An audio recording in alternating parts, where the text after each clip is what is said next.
What's up everyone and welcome back to the MMA Zone. Today, let's get started with Tony Ferguson accusing Daniel Cormier of using drugs. After a crazy front kick knockout loss to Michael Chandler at UFC 274, Tony Ferguson is already on Twitter going at recently inducted Hall of Famer Daniel Cormier.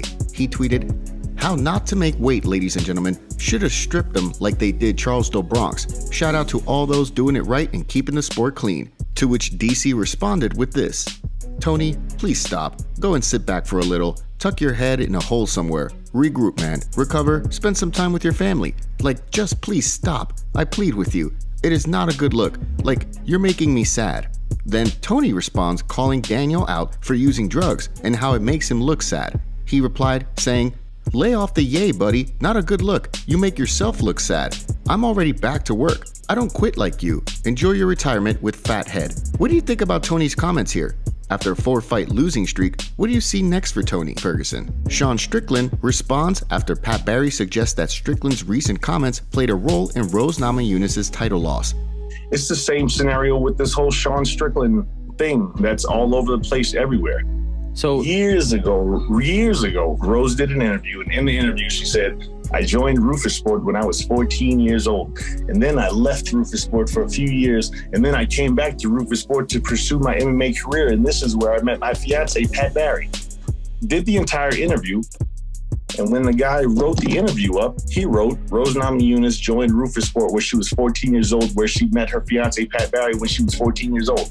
That's where everybody's getting all this shit from. Pat Barry says that the botched interview Rose did is what started this whole grooming rumor originally.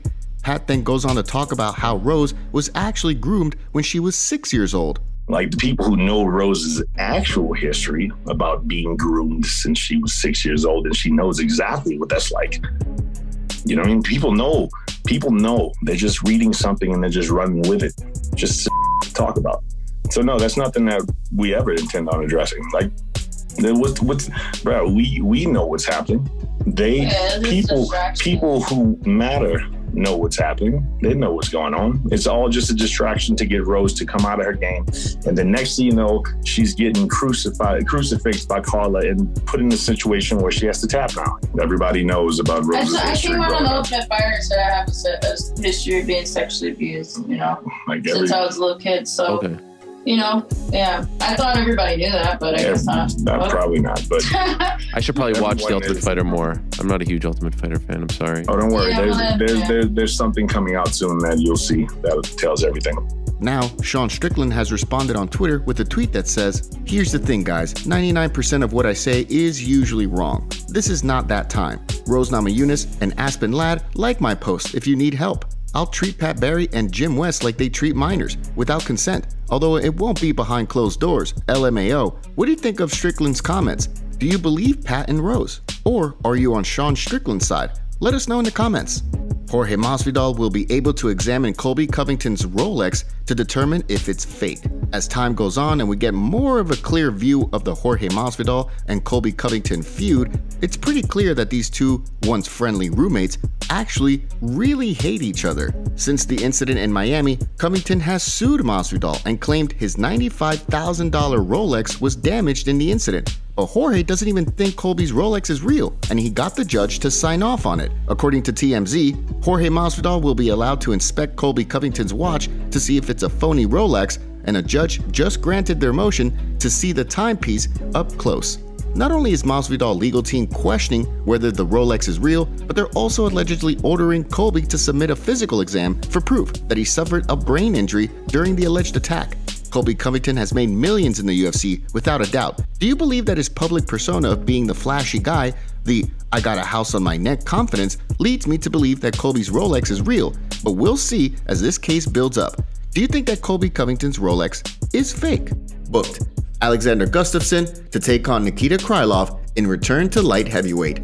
The UFC is announcing that Alexander Gustaffson is officially coming back to the 205-pound division later this year, as he's set to take on Nikita Krylov of Russia at UFC London on July 23 at the O2 Arena. The Swedish big man last fought Fabricio Werdum at heavyweight, where he was submitted by the former champion in the first round back in July 2020. While Gustaffson is currently riding a 3-fight losing streak, Dating back to 2018, he's a former 2-time title challenger at 205. Meanwhile, Krylov is also on a losing streak of his own, having succumbed to Paul Craig and Magomed Ankalaev in back-to-back bouts in 2021 and 2022. Krylov is 2-4 over his last 6 fights since returning to the UFC in September 2019, although he does have wins over Johnny Walker and Ovin Seipru. This fight will take place on the same UFC London card that will be headlined by a heavyweight clash between Curtis Blaydes and Tom Aspinall.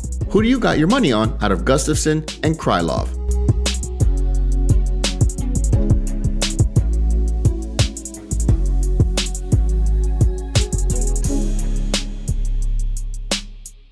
Don't forget to take a second to hit that like button and subscribe to the MMA Zone to stay up to date on the latest fight news. Michael Chandler fractured his shin in his UFC 274 front kick knockout. Michael Chandler's flashy knockout of Tony Ferguson won't be forgotten anytime soon, and Michael Chandler's already paying for it. He did an interview with the MMA Hour where he revealed the extent of his injuries from the Ferguson fight last week. Besides him losing his vision momentarily and having a blood pocket under his eye, he also fractured his shin bone during the fight. He was asked if he wanted to fight in July, and here was his response. Well, I mean, that's the other thing as well. I mean, like we said, I got X-rays and MRIs, 3 of them scheduled this week, just to work on and look at some things. Man, God did not create our bones to crack up against each other like we do. I threw two kicks in that fight. One on Tony's inside right leg as he was a southpaw. He switched stances, and I hit him with a really hard low kick as well. So shin bone is jacked up. Could have a fracture in there. Ankle has had some problems in the past, obviously.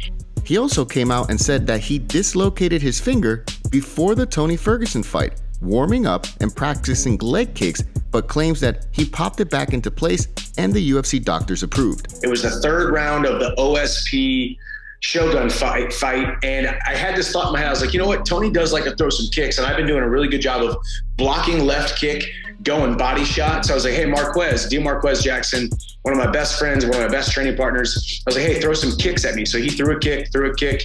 He was throwing them fine. He was throwing them perfectly. But for some reason, I went to go catch one of them, and it just bent my finger back. Sorry, I'm in the weird light right here. It bent this finger all the way back to there. And Coach Henry like puts his hand here because he saw me go like this. I lifted my finger up, and it went the opposite direction. It was just out of socket. So I was like, all right, boys, we got a thing going on here. Like, don't worry, we're fine. Like, and then immediately I like made a fist, and it kind of went, and I think I like it popped back into place once I made a fist. But still, I saw Dr. Davidson. He's the UFC doctor. He came over, took a look at it. He said, hey, you can make a fist. It's back in the socket, so you're fine. What do you think about Michael Chandler's injuries? Thanks for joining us today on the MMA Zone. What do you think of today's stories? Don't forget to like the video and subscribe to the channel to see more videos just like this. We'll see you next time.